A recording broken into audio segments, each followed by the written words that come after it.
Hi, Professor. My name is Linda Nguyen, and this is my presentation for the Critical Analysis Video 2 for Born of Liberty by Sarah Evans.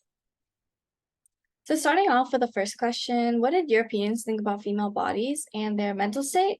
Starting off, European males thought that female bodies were completely inferior to men, and not only their bodies, their entire self.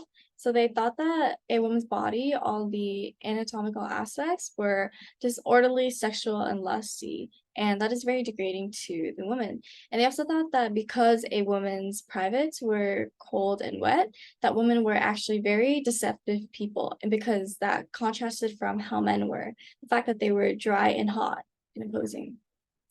They also believed that their womb needed sex or the female body will produce hysteria. So that was the alleged mental illness that European men thought that women would have.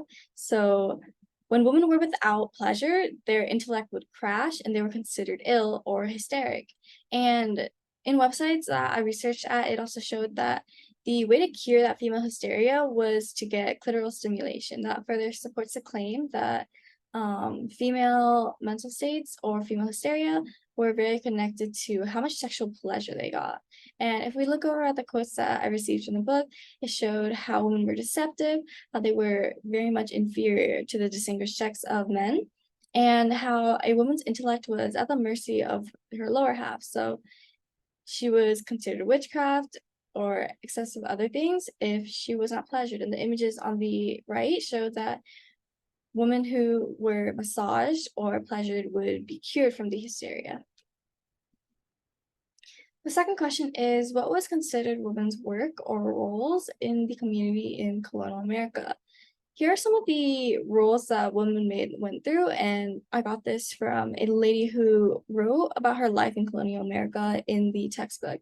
It mentioned that what she did throughout her time of life was to have religious faith, or sometimes people would go through indentured servitude and just be waiting to get married off. Other than that, she would birth children or be sad for the death of her children and death if there were any deaths during their childbearing. And then she had to hold the role of a good daughter and a good wife. And all of these were because that was considered their work. So it would ensure them the economic survival they needed because they were basically complete dependents. And also showed in the textbook that she had wrote about her faith in God, about her roles that she had. And then later on, she also said that the opportunity women sought was not religious freedom, but a chance to marry and therefore ensure their economic survival. So women were really into religious freedom, but their work was to marry to be able to survive in the community. Lastly, on to the next question. So, why were association and gossip important for female women to assert themselves in colonial society, or force women to assert themselves into colonial society? So, for association gossip, as we know today, talking and talking to other people is a way to build connections and it builds them a lot of social power. So, because women were, I wouldn't say idle, but they were talking to each other so much, they were able to gain a lot of intel or just in general build a lot of connections knowing each other, and that was considered power.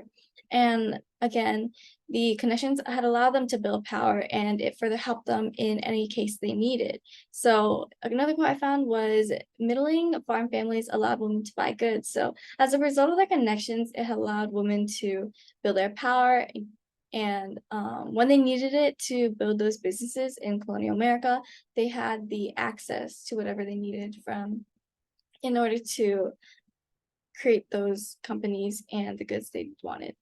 Another thing was that gossip and association allowed them to have kind of like a role in the colonial society or kind of have a name. They called themselves or gave themselves the pretty gentlewoman role, or in other words, known as gentility, where women were having a leisurely life and making tea with friends. That was their sort of identity in this time frame of the world. And they also found that gossip was an outlet for the woman and others to have a form of control. So when you gossip and you gossip about other people, you have the ability to take them down, talk bad about them, or even raise them up. And a lot of women use that in order to maybe take down their competitors, talk trash about someone, or talk trash about their husband. And it was the only form of like control they had because they couldn't be outright mad or be angry at their husband.